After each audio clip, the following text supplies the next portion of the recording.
Guys লোনলফের মধ্যে নাকি বর্তমানে প্রচুর পরিমাণ হ্যাকার পড়তেছে, এটা কি সত্য? চলো তো দেখে আসি।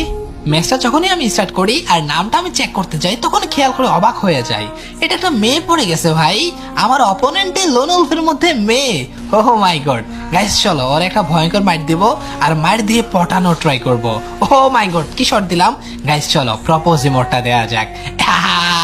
সুন্দরী দেখা হাইদা নিজে নিজে কখনো টিমিং করতে যাবা না, তাইলে তুমি সবসময় বড়াটাই খাবা।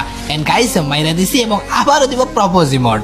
যদি মেয়েটা ভালো হয়, মেয়েটা যদি আমার পছন্দ করে, অটোমেটিক সে নিজে থেকে টিমিং করবে। আমি যখন আমার থিওরি অনুযায়ী আগাচ্ছিলাম তখন আমি মেয়েটার খুঁজতেছিলাম এবং এই দেখছো আমি বললাম না, মেয়ে মানুষ আসলে চায় একটু প্রায়োরিটি।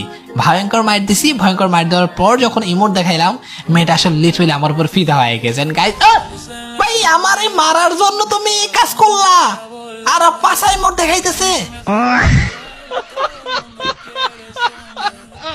ভাই এটা আমার সাথে কি হইলো ভাই? এ মাই আমার সাথে ঝুট করলো।